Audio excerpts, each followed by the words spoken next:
नमस्कार दोस्तों, आप सब कैसे हैं। उम्मीद है आप सब ठीक होंगे।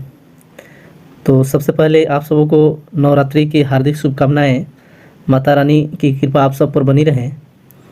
आज हम बिहार प्रधान शिक्षक परीक्षा की तैयारी के अंतर्गत पाठ्यक्रम समान विज्ञान के विषय जीव विज्ञान के महत्वपूर्ण प्रश्नों को लेकर के उपस्थित हुए हैं, महत्वपूर्ण तथ्यों को लेकर के उपस्थित हुए हैं, जिसका डिस्कशन आज कराया जाएगा। इसका भाग 1 अपलोड हो चुका है, उसको देख लीजिएगा। तो आइए शुरू करते हैं हम आज का रिवीजन। सभी मानसिक क्रियाओं जैसे चेतना, याददाश्त, विवेक, बुद्धि का जो है कि नियंत्रण करता है। तो कौन करता है? मस्तिष्क का वह भाग जो सेरिब्रम कहलाता है, यानी प्रमस्तिष्क या सेरिब्रम कहलाता है। वही भाग जो है कि चेतना, याददाश्त, विवेक और बुद्धि का नियंत्रण करता है। मूत्र का रंग पीला होता है। तो देखिए, यूरोक्रम के कारण जो है कि मूत्र का रंग पीला होता है। मेनिंजाइटिस रोग से प्रभावित होने वाला अंग है तो मस्तिष्क से जो है कि मस्तिष्क में ही जो है कि मेनिंजाइटिस रोग होता है। टिटनेस, हैजा, टाइफाइड, निमोनिया, डिप्थीरिया, तपेदिक, क्षय रोग होता है। तो ये सभी रोग जो है कि वो बैक्टीरिया से होते हैं, यानी कि जीवाणु के कारण होने वाले रोग हैं। याद रखेंगे, एक बार और हम रिपीट कर दे रहे हैं। टिटनेस, हैजा, टाइफाइड, निमोनिया, डिप्थीरिया, तपेदिक या क्षय रोग जो है, ये सभी रोग जीवाणु के कारण होते हैं। आगे देखेंगे, पायरिया, मलेरिया, कालाजार तथा पेचिस, ये बीमारी जो है परजीवी के कारण जो है कि होते हैं, जिसे प्रोटोजोआ कहा जाता है। प्रोटोजोआ अथवा परजीवी। मस्तिष्क का वजन होता है। तो मस्तिष्क का वजन जो है वो 1350 ग्राम से 1400 ग्राम तक होता है। इंसुलिन का स्रावन होता है। लैंगरहैंस की द्वीपिका के बी कोशिका द्वारा जो है कि इंसुलिन का स्रावन होता है। टीबिया नामक हड्डी पाई जाती है वो पैर में। लाल रक्त का निर्माण भ्रूण अवस्था में होता है। लाल रक्त का निर्माण भ्रूण अवस्था में होता है यकृत और प्लीहा में। तो लाल रक्त का निर्माण यकृत और प्लीहा में होता है। शरीर के ताप को नियंत्रित करता है हाइपोथैलेमस ग्रंथि। जो हाइपोथैलेमस ग्रंथि है वो शरीर के ताप को नियंत्रित करता है। पीलिया या हेपेटाइटिस रोग से प्रभावित होने वाला अंग है यकृत। ट्रैकोमा, एस्टिग्मेटिज्म जिसे अबिंदुकता कहा जाता है, तथा मोतियाबिंद से प्रभावित होने वाला अंग है। ये तीनों रोग है कि आँख को प्रभावित करते हैं। टमाटर के लाल रंग के कारण होता है। टमाटर के लाल रंग लाइकोपीन के कारण होता है। मित्रों याद रखेंगे, टमाटर का रंग जो है लाल लाइकोपीन के कारण होता है। मरुस्थल में उगने वाला पौधा कहलाता है जीरोफाइट्स। जहाँ 0% है किसी पौधे की होने की, वहाँ उपजने की जहाँ प्रतिशत जो है देखेंगे 0 है, नाम मात्र की है, वहाँ जो पौधे अगर उग जा रहे हैं तो उसको जीरोफाइट्स कहेंगे। यानी कि मरुस्थल में पैदा होने वाले पौधों को जीरोफाइट्स कहा जाता है, क्योंकि मरुस्थल में पौधे नहीं होते हैं। वहाँ होने की उनकी संभावनाएं 0 के बराबर होती हैं। याद कर लेंगे। गुर्दे का भार होता है लगभग 150 ग्राम। लगभग 150 ग्राम जो है कि गुर्दे का भार होता है। मनुष्य के शरीर में मांसपेशियों की संख्या होती है 639। लगभग में है, एग्जैक्ट नहीं है, लेकिन कुल यही आंकड़ा होगा, लगभग 639। आगे देखेंगे, स्वप्नों तथा सौंदर्य के अध्ययन को क्रमशः कहते हैं। देखिए, स्वप्न के अध्ययन को आनीरोलॉजी कहते हैं और सौंदर्य के अध्ययन को केलोलॉजी। सौंदर्य के अध्ययन को केलोलॉजी और स्वप्नों के अध्ययन को ओनिरोलॉजी। शरीर में रक्त परिभ्रमण में समय लगता है 23 सेकेंड। शरीर में रक्त परिभ्रमण में समय लगता है 23 सेकेंड। मनुष्य में लिंग निर्धारण निर्भर होता है पुरुष के क्रोमोसोम पर। कार्पिन का तेल जो है कि प्राप्त किया जाता है चीड़ के वृक्षों से। राइजोबियम जीवाणु पाए जाते हैं दलहन की जड़ में। शैवालों का अध्ययन कहलाता है फाइकोलॉजी। प्रकाश संश्लेषण की दर सबसे अधिक तथा सबसे कम होता है, क्रमशः लाल में सबसे अधिक तथा बैंगनी में सबसे कम। पक्के आम में पाया जाता है विटामिन ए। दूध में नहीं पाया जाने वाला विटामिन है विटामिन सी। मित्रों, बहुत ही चर्चित सवाल है ये कि दूध में नहीं पाया जाने वाला विटामिन सी जो है कि ये दूध में नहीं पाया जाता है। प्रकाश संश्लेषण के दौरान प्रकाश ऊर्जा रूपांतरित होती है रासायनिक ऊर्जा में। एड्स की बीमारी की जांच के लिए किया जाता है एलिजा टेस्ट। नेत्रदान में प्रदाता की आंख से निकाला जाता है कॉर्निया। तत्काल ऊर्जा के लिए खिलाड़ी को दिया जाता है कार्बोहाइड्रेट। तत्काल ऊर्जा के लिए खिलाड़ी को क्या दिया जाता है तो कार्बोहाइड्रेट। मनुष्य के मस्तिष्क का सबसे बड़ा भाग है प्रमस्तिष्क, जिसे सेरेब्रम कहते हैं।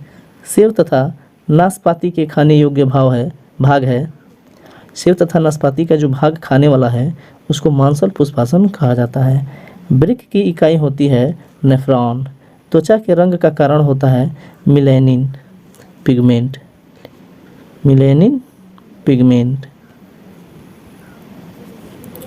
आगे देखेंगे नेचुरल सिलेक्शन यानी प्राकृतिक चुनाव का सिद्धांत प्रतिपादित किया था चार्ल्स डार्विन ने।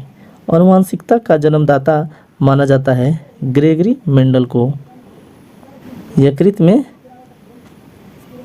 संचित तथा मछली के लीवर तेल में पाया जाने वाला विटामिन है विटामिन ए।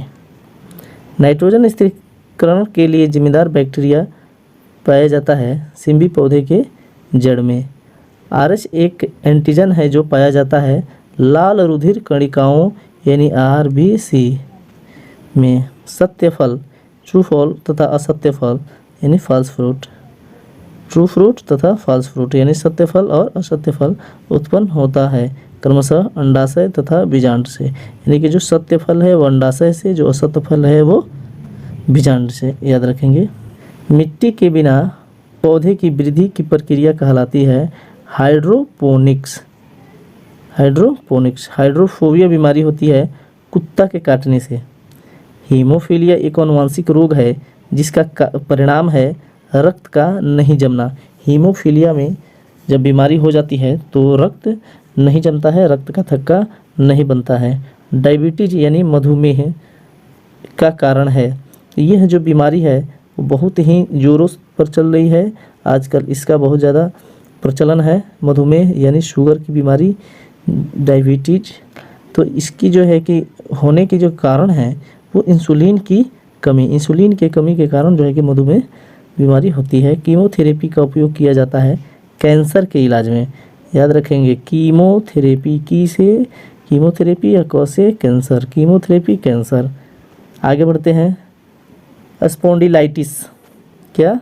स्पॉन्डिलाइटिस बीमारी से शरीर का प्रभावित होने वाला अंग है मेरुदंड।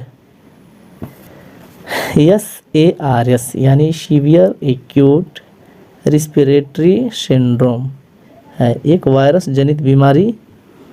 मलेरिया रोग फैलता है। मलेरिया रोग जो है वो फैलता है मादा एनोफिलीज मच्छर द्वारा। एथलीट फुट नामक रोग होता है एक कवक से होता है। एथलीट फुट जो है वो कवक यानी फंगस के कारण होता है।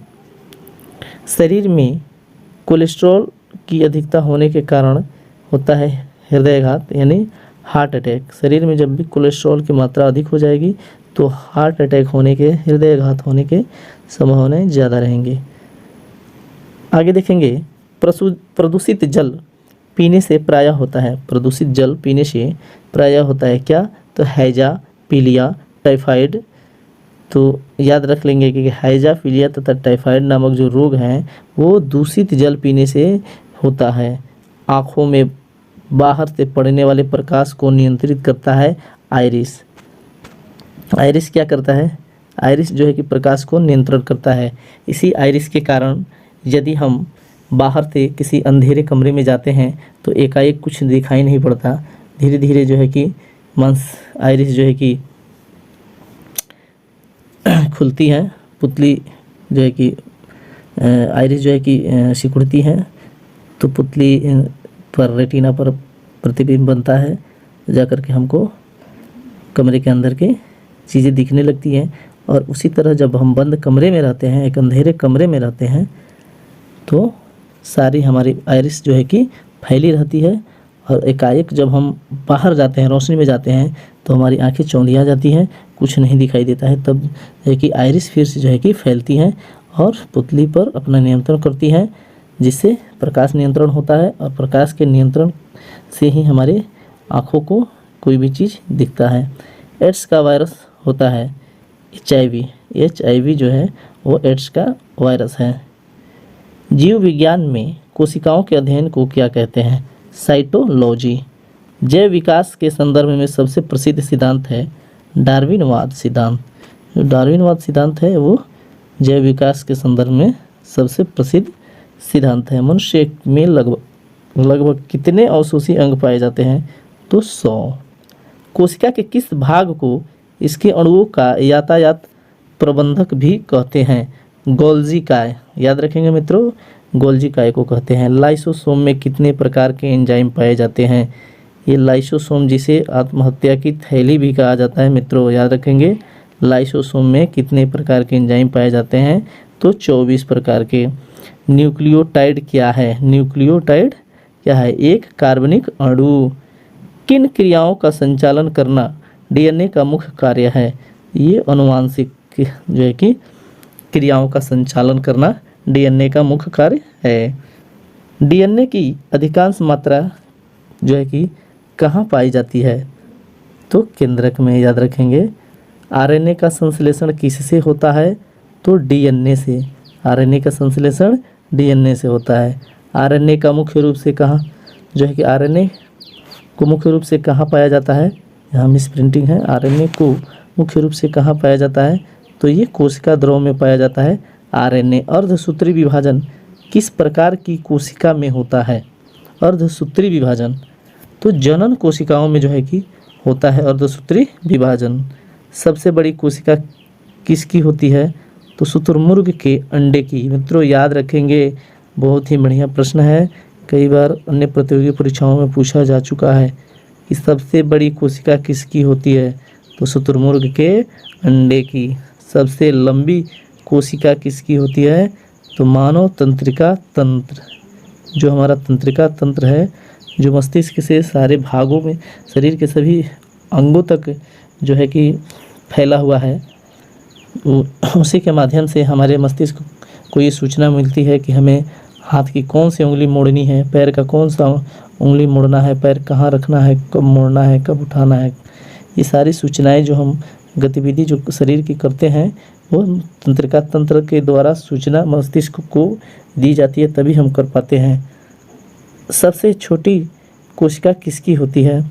तो माइकोप्लाज्मा गैलीसोप्टिकम की। माइकोप्लाज्मा गैलीसोप्टिकम की। मनुष्य के शरीर में सबसे बड़ी कोशिका है तंत्रिका कोशिका। माइटोकॉन्ड्रिया को यह नाम किसने दिया? तो वेंडा ने।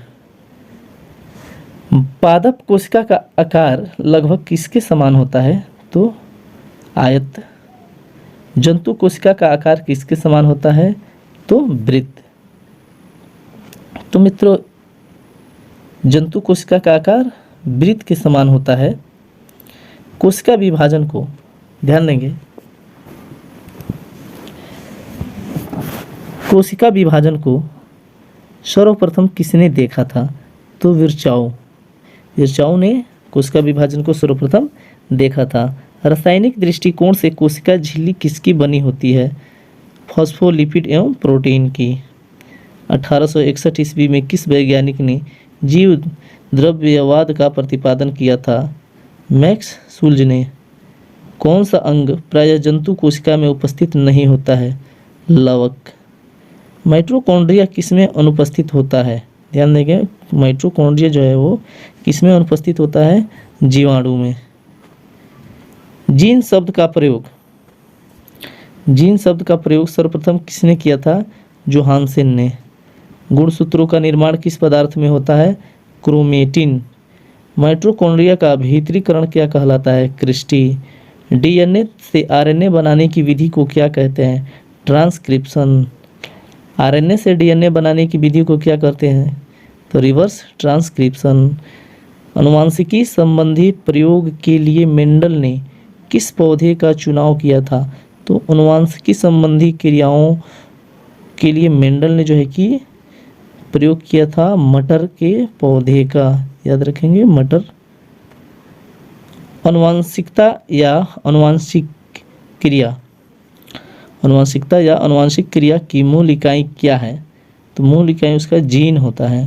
गुणसूत्रों में पाए जाने वाले अनुवांशिक पदार्थ को क्या कहते हैं? जीनोम कहते हैं। गुणसूत्रों में पाए जाने वाले अनुवांशिक पदार्थ को जीनोम कहते हैं।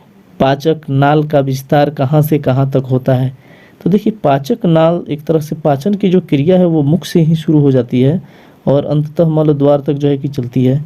तो इसलिए आंसर हो जाए मुख से मल द्वार तक। पाचक नाल की लंबाई लगभग कितनी होती है? तो इसकी लंबाई 33 फीट होती है। अमाशय की लंबाई लगभग कितनी होती है? तो 30 सेंटीमीटर। पित्त का रंग किस प्रकार का होता है? तो जो पित्त है उस पित्त का रंग पीला एवं हरा होता है। पित्त का रंग पीला एवं हरा। पित्त का पीएच मान, पित्त का पीएच मान होता है 7.7, अर्थात वो क्षारीय होता है। मनुष्य में कितना पित्त प्रतिदिन बनता है? 700 से 1000 मिलीलीटर। ग्रहणी क्या है? ग्रहणी जो है एक नलिका है। रक्त में ग्लूकोज की मात्रा बढ़ना क्या कहलाता है? तो मधुमेह। मानव शरीर की सबसे बड़ी ग्रंथि है यकृत। मानव शरीर की दूसरी सबसे बड़ी ग्रंथि है अग्नाशय। भोजन में जहर देकर मारे गए, भोजन में जहर देकर मारे गए व्यक्ति को मृत्यु के कारणों की जांच में महत्वपूर्ण सुराग देने वाला अंग है यकृत। यकृत से ही पता चलता है, लीवर से ही, कि इस व्यक्ति को जहर देकर के मारा गया है। हृदय का रंग किस प्रकार का होता है? तो हृदय का जो रंग है वो लाल होता है। हृदय का भार जो है कि लगभग कितना होता है? तो हृदय का भाग लगभग 300 ग्राम होता है। शिरा से स्रावित रक्त का रंग होता है बैंगनी। हृदय में प्रति मिनट लगभग कितना रक्त पंप होता है? तो प्रति मिनट लगभग जो है कि 5 लीटर। सामान्य जीवन काल में मनुष्य का हृदय कितना बार धड़कता है? सामान्य जो है कि जीवन काल में मनुष्य का हृदय लगभग 2 अरब से अधिक बार जो है कि धड़कता है। स्वतंत्र रूप से हृदय की धड़कन को नियंत्रित करने वाले हार्मोन कौन कौन हैं? ऑप्शन है थायरॉक्सिन व एड्रेनालिन। अम्लीयता बढ़ाने से हृदय की गति पर क्या प्रभाव पड़ता है? तो यह बढ़ती है। रक्त की उत्पत्ति होती है, ध्यान देंगे, रक्त की उत्पत्ति होती है भ्रूण के मीलोडर्म से। रक्त का प्रकृति विलयन है हल्का क्षारीय। रक्त मुख्य रूप से किसका वाहक होता है? तो रक्त जो है वो ऑक्सीजन का वाहक होता है। रक्त का कोशिकीय भाग क्या कहलाता है? तो कोशिकीय भाग कहलाता है रुधिराणु। हीमोग्लोबिन में पाया जाने वाला रंजक है हीम। लाल रक्त कणों का निर्माण कहाँ होता है? तो अस्थि मज्जा में। श्वेत रक्त कण का मुख्य कार्य क्या है? रोगों से रक्षा करना। रक्त थक्का बनाने में सहायक विटामिन है विटामिन के। तो मित्रों, ये रहे हमारे जीव विज्ञान के महत्वपूर्ण प्रश्न जिनका हमने अच्छे से डिस्कशन किया है। तो फिर मिलते हैं नेक्स्ट वीडियो में, तब तक के लिए जय हिंद।